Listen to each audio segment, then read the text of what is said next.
Hey guys, do you often feel like all you need to do to succeed in business and in life is to become resourceful? If the answer is yes, but you have no idea what that even means, you're going to really enjoy today's video because I'm going to share all of my secrets, how I have been able to learn for free, land multiple opportunities that I didn't feel I was qualified for, and how I have been able to go confidently in the direction of my dreams and my goals so that I can achieve them. So if you want to learn only one new skill this year, definitely make it this one.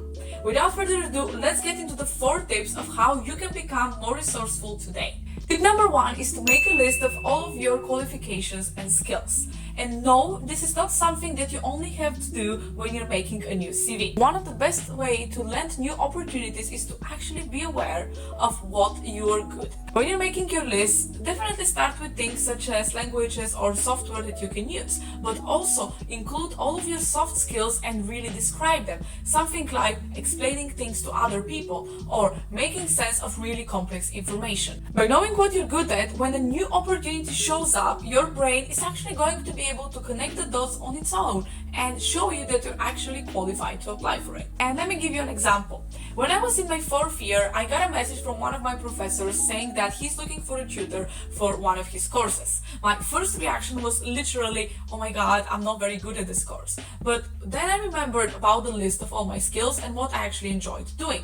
So then I realized I was actually perfectly qualified to at least apply. I had the good enough grade, I had enthusiasm, and I also enjoyed explaining things to students. So I applied and I got the job. One thing you need to realize is that if you're not aware of what you're good at and what comes easy to you, your brain will just shut down and not show you those opportunities. I would have never applied if I hadn't made this list, if I didn't feel at least somewhat confident that I can do this. That's why it's so important to have a list of what you're actually good at and what you enjoy doing, so when the right opportunities show up, you can just go for it. Step number 2, and that's gonna be a little bit controversial, is don't wait to make the perfect plan.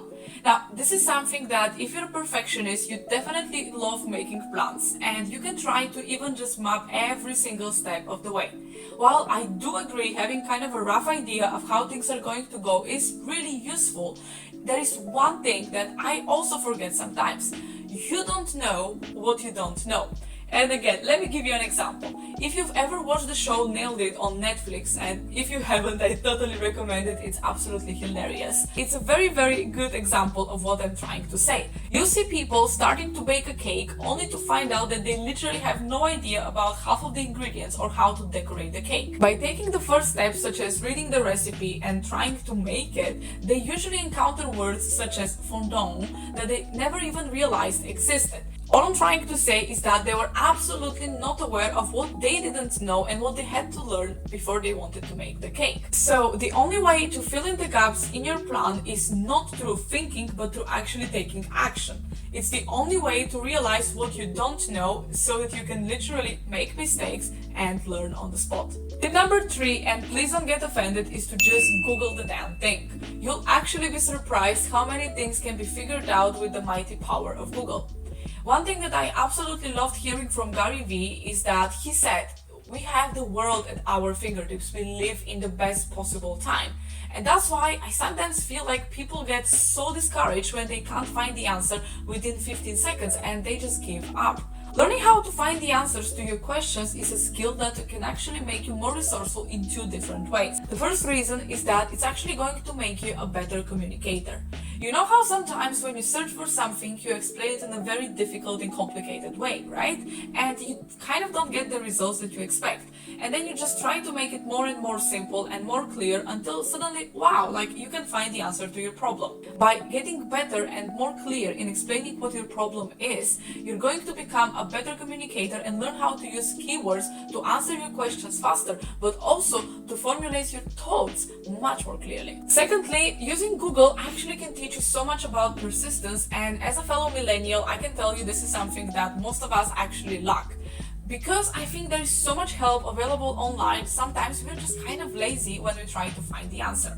And believe me, I'm not telling you to spend hours and hours searching for a single answer, but learning how to not give up in at least 15 minutes will actually make you a smarter employee and a smarter business owner, because you'll become much better at independent problem solving. So you can still go to your manager and you can still ask your coach, but when you go and ask them the question, you're going to go with a real complex question instead of something that you could have just Googled. And when it comes to looking for different resources, step number 4 is to actually upgrade your teachers. I have found that one of the best ways to create unique, brilliant content is to change the people that you learn from. Oftentimes, we kind of get stuck learning from the same people who usually give very similar advice, when all we need is a shift in the perspective. And that is why it's so important to just burst the bubble that you're currently in. And let me give you an example. As you can probably tell, I'm quite attracted to the pink feminine aesthetic, and that's why I ended up learning from women who had a more soft, gentle approach towards business and sales. However, I recently found 2 guys, Patrick Bet-David from Valuetainment and Dan Locke, both of who are actually amazing, and they have such great advice on things like mindset, sales, and entrepreneurship. Their approach, however, is completely different. It's very straightforward, sometimes a little bit harsh, and definitely no bullshit. However, I just realized I ended up learning so much from these guys that I wouldn't have learned if I never escaped my pink bubble.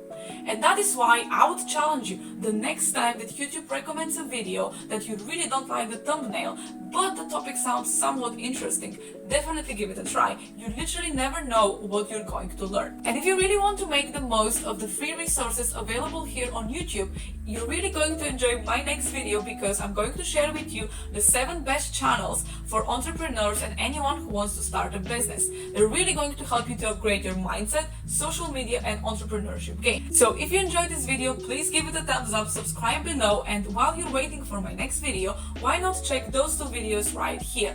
Have a wonderful week, guys, and I'll see you in the next video. Bye!